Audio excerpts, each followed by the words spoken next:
ബീച്ചിലേക്ക് നോമ്പ് തുറക്കാൻ വേണ്ടി വന്ന ബീച്ച് കണ്ട പടതേ ഒക്കെ കൂടി ഫോണും പൊക്കി പിടിച്ചിട്ട് ഫോട്ടോ എടുക്കലായി, വീഡിയോ എടുക്കലായി, തലകുത്തി ചാടലായി, തുള്ളലായി.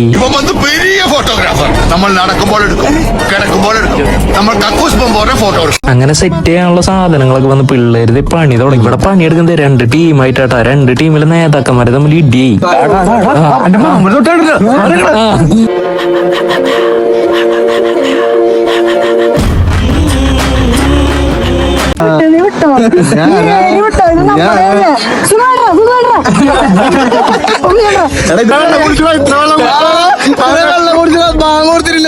സമയം കണ്ട ഈ സമയത്താണ് ഇത്രയും വെള്ളം കൊടുത്തത്. ചട്ടി നോമ്പുള്ള നമ്മള് വീഡിയോ എടുക്കുന്നുണ്ട് എല്ലാരും പറയാ. എന്ത് കാണിക്കല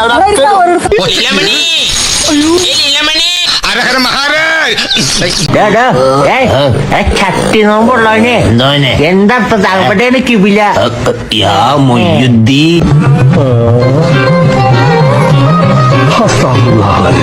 ഫ്രൂട്ട്സ് കാര്യങ്ങളൊക്കെ അങ്ങനെ സെറ്റ് ചെയ്തിട്ടാ. ടൈമായി അങ്ങനെ വാങ്ങി കൊടുത്തപ്പോ എല്ലാരും നോമ്പൊക്കെ മുറിച്ച് ഈ ബീച്ചിന്റെ അവിടെ വന്നിരുന്ന് ഇങ്ങനെ കാറ്റും കൊണ്ട് പിള്ളേരൊപ്പം നോമ്പ് മുറിക്കാനായിട്ട് പ്രത്യേക തന്നെ ഒരു വൈബാട്ടോ. ഒരു വട്ടം നിങ്ങളൊന്ന് ട്രൈ ചെയ്ത് കഴിഞ്ഞിട്ട് നിസ്കാരം തുടങ്ങി. നിസ്കാരം കഴിഞ്ഞ് കഴിഞ്ഞപ്പോ നല്ല ചൂട് ബിരിയാണിയും ചിക്കൻ കൂടി വിട്ടിരുന്ന് ഇങ്ങനെ കഴിക്കാൻ രസാന്ന് പറയും. മത്സ്യക്കന്യകേനെ അങ്ങോട്ട് ഉണ്ടാക്കിയിട്ട് പരിപാടി നമ്മളങ്ങോട്ട് അവസാനിപ്പിച്ചു. എങ്ങനെ ഉണ്ട് പരിപാടി?